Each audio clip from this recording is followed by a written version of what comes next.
Assalamu alaykum mehman dostlar, akşamınız hayırlı olsun. Sizin ahvallar üçün yatmabızdan öňürti. Ajaýyp söýgü aýdymlaryny zany sesse bizim meşhur waşymyz Öregeldi Ballyýew ýerine ýetirýär. Dinläň diýjalar. Bu dünýäde bagtym diýip saýlanım. Bagyt taýyn bolup gelsen söýgülim. Durmuş gurup bütün dünýäni aýlaryn. Sen nezanym bolup gelsen söýgülim. Günnüler günüm sen giyceler ayım.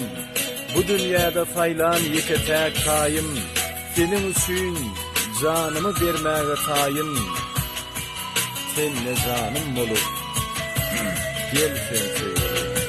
Dinle Düşümde bir billeri gördüm. Ürküp gelmiş güldarından.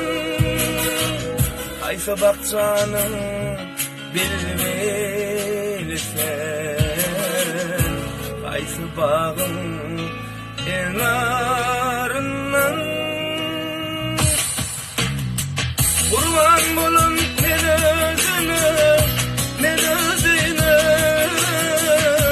Çekilmiş sözüne.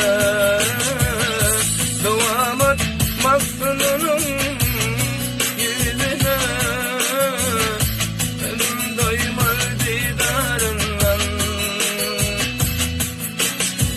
Kurban bulun men özüne, men özüne.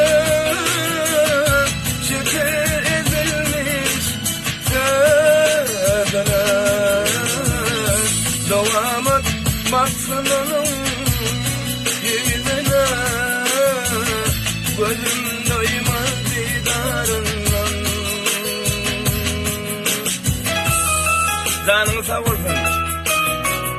Yaklan adamlar, iyi dostları, sevdiğinizin uyuzluklarınızda ırklar bereketleriniz kâyan olsun. Diyeceğinizim rahat olsun. Hoşçakalın.